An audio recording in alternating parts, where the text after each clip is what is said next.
Assalamualaikum warahmatullahi wabarakatuh. Saya Monika Triweni Siregar dari kelas KPIB semester 7 dengan NIM 0101182078 akan berceramah singkat dengan judul Demokrasi dalam Pandangan Islam. Bismillahirrahmanirrahim.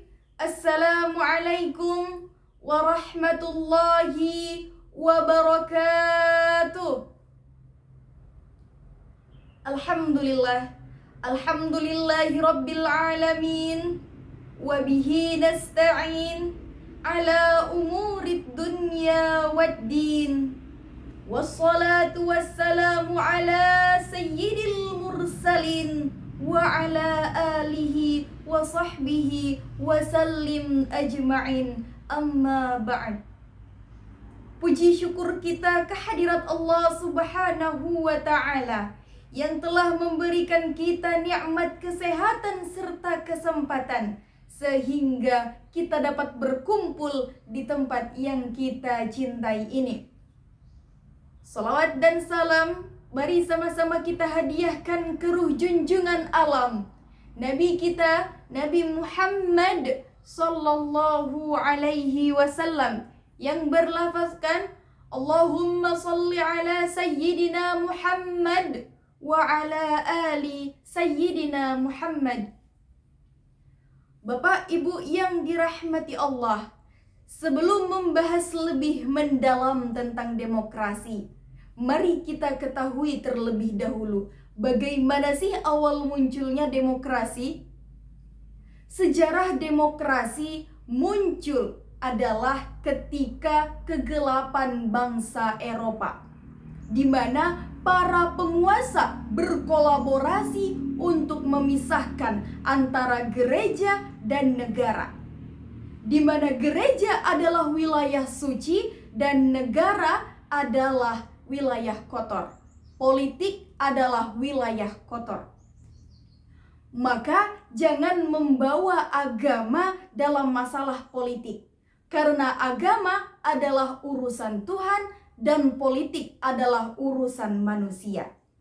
Nyatanya Bapak Ibu hadirin sekalian, demokrasi kemudian diekspor ke negeri-negeri umat Islam, dan umat Islam menerima demokrasi dengan dalih bahwa demokrasi mirip dengan Islam.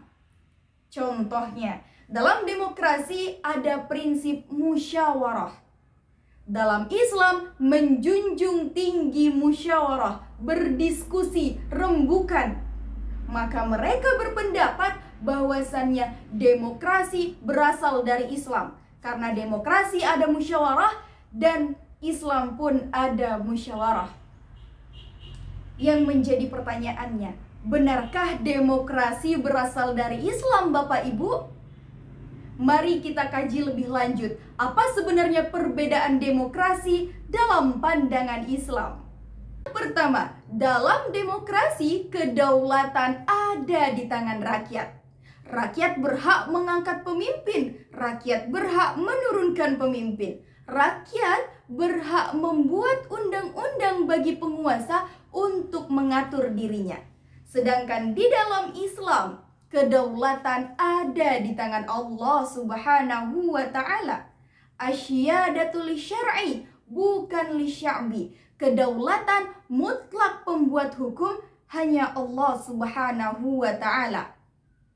Allah berfirman dalam Al-Quran, Innil hukmu illa lillah. Menetapkan hukum adalah haknya Allah. Sedangkan manusia hanya menjalankan segala sesuatu yang sudah ditetapkan oleh Allah. Ini menjadi hukum dasar bahwasannya demokrasi berbeda dengan Islam. Oleh karena itu Bapak Ibu sekalian, akhir-akhir ini seluruh dunia Islam menggembar-gemborkan, membangga-banggakan adanya demokrasi. Semakin demokratis negeri kita, maka akan semakin dekat dengan Islam. Yang saya bingungkan, kenapa kita mendekati sesuatu yang mirip Islam? Kenapa tidak Islamnya sekaligus yang kita ikuti, yang kita dekati? Contoh, saya punya sepatu yang original. dan yang satu mirip original. Bapak Ibu, kira-kira kalau saya tanya bakalan milih yang original atau yang mirip original? Kalau saya pilih yang original. Kenapa ada yang asli, kita milih yang mirip dengan yang asli? Toh yang asli ada, seperti itu. Nah, oleh karena itu, mari kita menolak demokrasi, karena demokrasi bertentangan dengan Islam. Yang kedua, demokrasi sesungguhnya adalah hasil produk akal manusia, di mana manusia membuat hukum untuk manusia. Manusia menyembah manusia. Na'udzubillah. Ini adalah durhaka yang paling besar, kriminalitas yang paling besar. Menduakan Allah, syirik. Ada Tuhan selain Allah yang mereka sebut dengan wakil rakyat. Yang ketiga, mampukah demokrasi mengatur rakyat?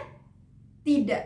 Bahkan di negeri yang paling demokratis sekalipun, Amerika Serikat, ini adalah negeri yang paling demokratis katanya. Lihat, pemimpin-pemimpin mereka membombardir negeri kaum muslimin. Apakah mereka duduk terlebih dahulu di kursi parlemen, bermusyawarah, berdiskusi? Tidak, hantam saja diskusi kemudian. Lihat negeri kita, BBM naik, listrik naik, rakyat menjerit. Apakah mereka para penguasa mendengarkan? Tidak. Oleh karena itu, demokrasi bertentangan dengan Islam. Demokrasi adalah dusta, hasil akal bulus para penguasa yang haus akan tahta.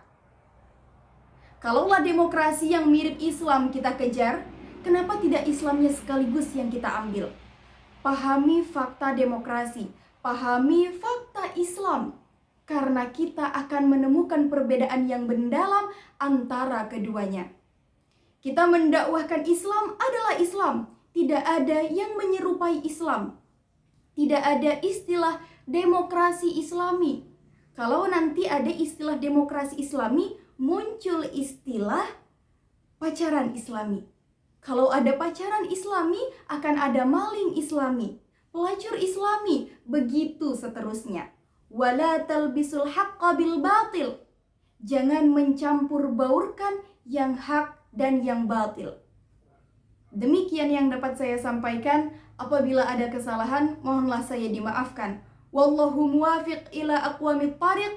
Wassalamualaikum warahmatullahi wabarakatuh.